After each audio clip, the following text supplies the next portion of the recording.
JDU संसदीय board के अध्यक्ष उपेंद्र कुशवाहा लगातार सवाल खड़े कर रहे हैं और सबसे अहम सवाल यह है कि पार्टी कमजोर हो रही है, उसे मजबूत करना होगा।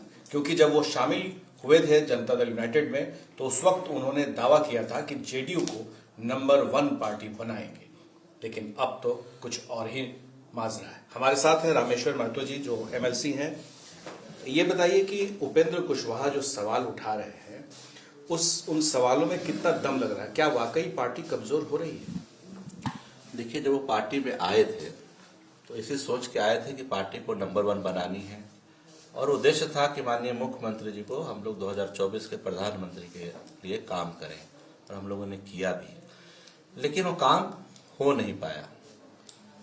माननीय उपेंद्र कुशवाहा जी के पार्टी में आने से पहले ही उनके खिलाफ साजिशें शुरू हो गई थी।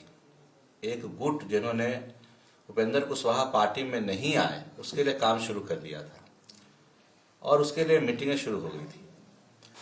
सकाडा में भी एक मीटिंग हुआ था जिसमें मुझे बुलाया गया। मैंने कहा नहीं, जब माननीय मुख्यमंत्री जी का फैसला है कि उपेंद्र कुशवाहा जी आए, हर पार्टी मजबूत हो। तो 2020 में हम कई सारी सीटें इसलिए हार गए क्योंकि उपेंद्र कुशवाहा जी की पार्टी रालोसपा की वजह से हमें कुशवाहा वोट पूरा नहीं मिला। तो ये था कि मुख्यमंत्री जी का जो फैसला था वो अच्छा फैसला था, उसका हमने स्वागत भी किया और हम लोग मिलकर काम भी किए। लेकिन एक प्रॉपर गुट, खास करके जो प्रदेश अध्यक्ष जी हमारे हैं उमेश कुशवाहा जी, उन्होंने एक प्रॉपर गुट, एक चैनल प्रॉपर चलाए कैसे उपेंद्र कुशवाहा जी को साइड लाइन किया जाए, और वो काम कर गया। उनका वो जो गुट था वो काम कर गया। लास्ट आप देखेंगे तो मौर्य होटल में उन लोगों ने मंत्रिमंडल विस्तार से पहले भी रात को मीटिंग की थी। उसमें भी उन लोगों का यही सब्जेक्ट था कि उपेंद्र कुशवाहा कैसे पार्टी से बाहर जाएं ताकि हम लोगों का कद बढ़े।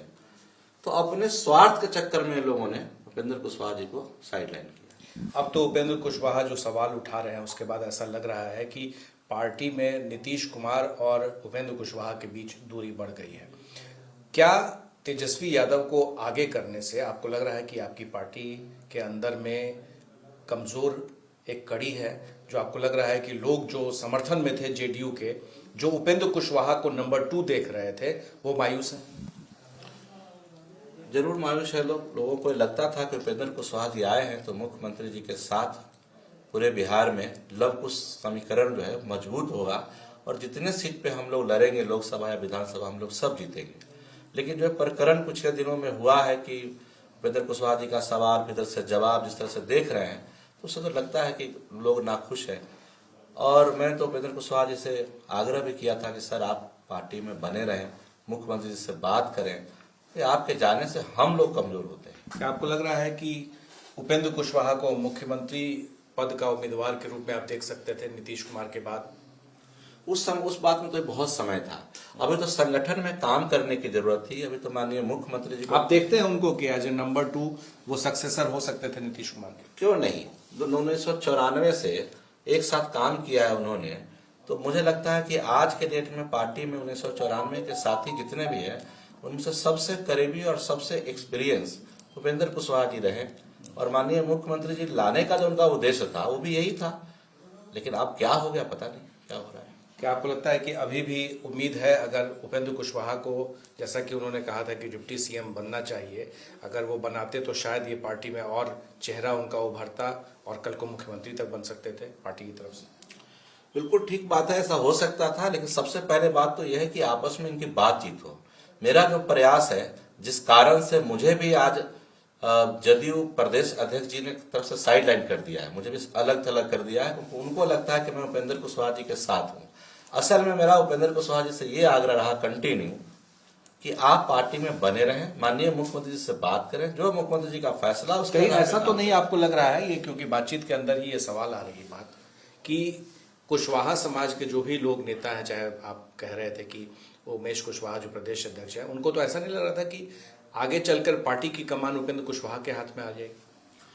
हो सकता है उन लोगों के मन में उनको ये भी लगता है कि उपेंद्र कुशवाहा के रहते हुए हमारा कद तो बढ़ेगा नहीं, तो अपना कद बढ़ाने के लिए भी उन लोगों को लगता था कि उपेंद्र कुशवाहा जी पार्टी से बाहर जाए। और डिफरेंसेस पैदा किए गए हैं, साजिशें हुई हैं। इसमें कंटिन्यू मीटिंग होना उपेंद्र कुशवाहा जी के खिलाफ, वो साजिश का यही है। कौन लोग साजिश में शामिल है? उसमें सांसद लोग भी हैं, कुछ विधायक भी हैं, कुछ पूर्व सांसद पूर्व विधायक भी हैं, लेकिन सबको हेड माननीय प्रदेश अध्यक्ष जी ही कर रहे थे। मौर्या होटल में मीटिंग हुई, वो कौन लोग थे बताए प्रदेश अध्यक्ष जी कि मौर्या होटल में क्या मीटिंग हुआ, कौन लोग थे और क्या सब्जेक्ट था मौर्या होटल में मीटिंग का। जब मंत्रिमंडल का विस्तार हो रहा था उस समय हम लोगों को न्यूज मिला कि मौर्या होटल में कुशवाहा समाज के लोगों ने मीटिंग की, उपेंद्र कुशवाहा जी को मंत्री नहीं बनने देना है, जिसके लिए उपेंद्र कुशवाहा जी कहीं से लौट के आए, बाहर गए हो, तो उन्होंने अपना सफाई भी दिया था कि भाई हमें तो कोई मंत्री नहीं बनना है। उपेंद्र कुशवाहा जी को क्या डिप्टी सीएम बनाते तो बेहतर था? वो तो मुख्यमंत्री जी देखें क्या बनाने से पार्टी और मजबूत होता, लेकिन जो भी स्थिति अभी बनी हुई थी ये भी एक कोऑर्डिनेशन होकर चलता तो इसमें भी पार्टी को फायदा था। उपेंद्र कुशवाहा के जाने से कितना नुकसान? उपेंद्र कुशवाहा जी बिहार के नॉन फेस है, मेरे अलावा आप किसी से भी पूछेंगे तो बताएंगे। कुशवाहा समाज उनको लीडर मानता है और वो पार्टी से कल को जाते हैं तो पार्टी को नुकसान हो सकता है। पार्टी को नुकसान की जिम्मेदारी कौन लेगा? जिम्मेदारी तो प्रदेश अध्यक्ष जी को लेना चाहिए, जो कंटिन्यू प्रयासरत है कि उपेंद्र कुशवाहा जी पार्टी से चले जाए, तो जिम्मेदारी तो उन्हीं की होगी। ललन सिंह जो राष्ट्रीय अध्यक्ष है, क्या उनसे कभी आपने बात की इस बारे में कि जो हो रहा है ठीक नहीं हो रहा है? जी नहीं, मेरा उनसे इस बारे में कोई मुलाकात बात नहीं। आप मुख्यमंत्री के पास जाएंगे या मुख्यमंत्री से बात करेंगे या आप बोलना चाहते हैं कि बीच बचाव हो?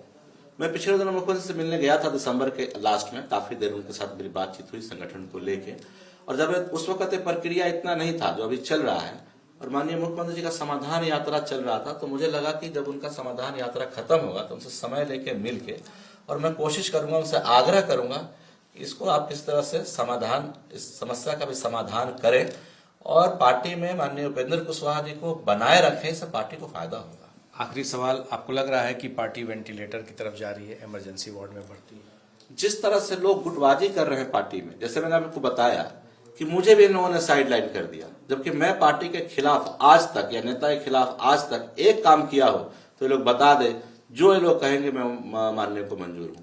तो लगातार ये लोग गुटबाजी करते हैं। जो इनके पॉकेट का बात करें, अगर मैं इनके टीम में रहता उपेंद्र कुशवाहा जी को बाहर भेजने वाला टीम में, तो मैं ठीक था और मैं मुख्यमंत्री जी के फैसले के साथ रहा कि मुख्यमंत्री जी का फैसला है कि उपेंद्र कुशवाहा जी आए, मैंने उनका स्वागत किया, तो मुझे भी इन लोगों ने पार्टी से बाहर का रास्ता दिखाने के लिए काम करना शुरू कर दिया।